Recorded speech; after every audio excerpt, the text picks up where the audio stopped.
Welcome back, everybody. So glad you could be with me here today. Walter here at the workbench.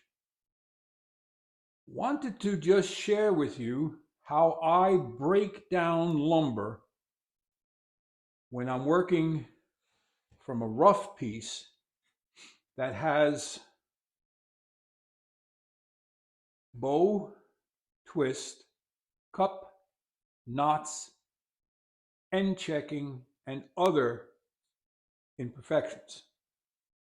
I know that sounds like a lot, but it's really not. I've mentioned this in the past. One of the first things I like to do, and I know this seems like it's about me, but it's not. I'm just saying what I was taught. And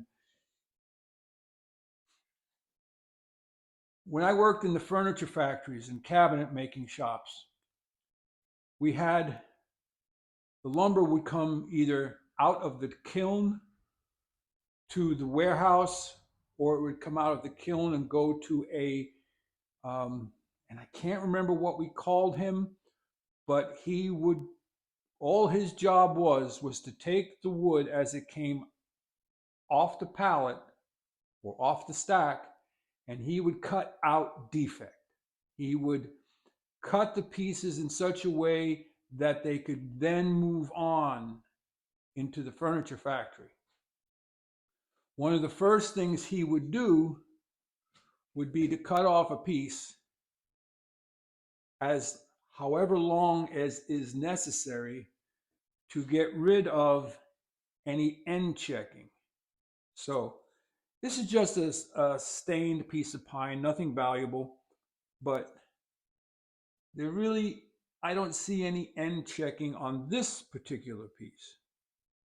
So we take about an inch, inch and a quarter off, something like that. Now what that does is two things. It establishes as to whether or not there are cracks on the end. And number two, it gets rid of the dirty, nasty bits so that they don't go through jointers and planers.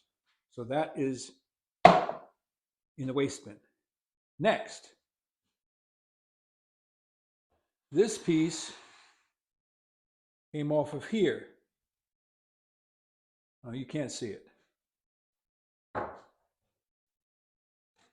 This was an 8-foot piece. So next up to deal with is a knot.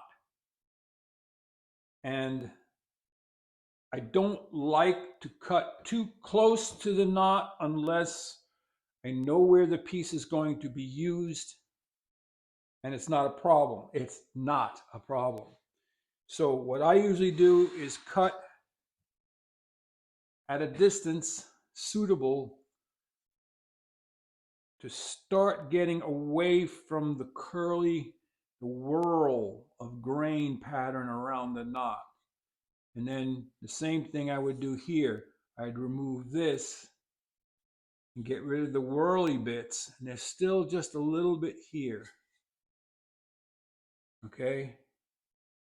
And so that reveals a little bit too here. I probably can take, you can't see it. The lighting is terrible. There's still a little bit of a whirly bit right in here. Probably can afford to take another 3/4 of an inch off. So that leaves me with this piece, which is not the most valuable piece of wood, but it's a piece of wood. So, Monsieur Knot, bye-bye. So next up would be to establish what I have here. And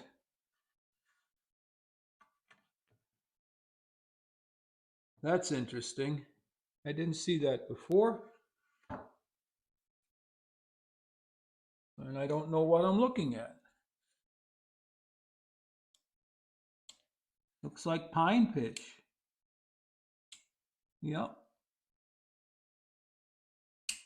So, in theory, looking at it now, I would probably cut this off here.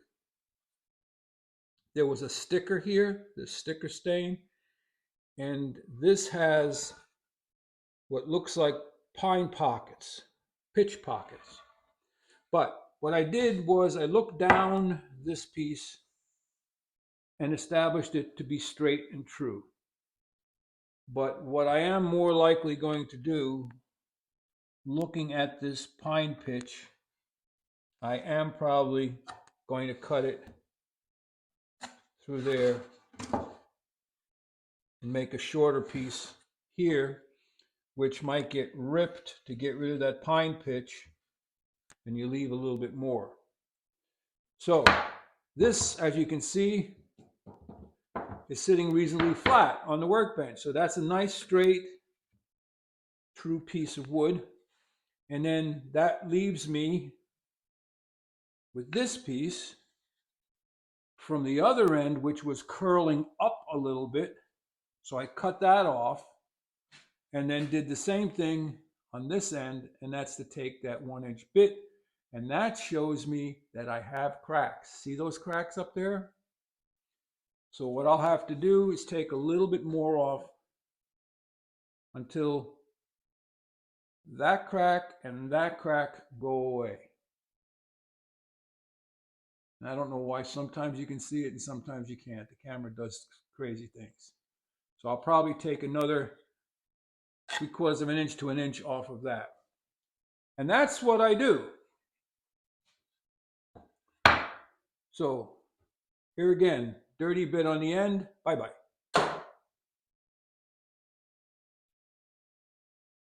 So from here, we would go to rough planing.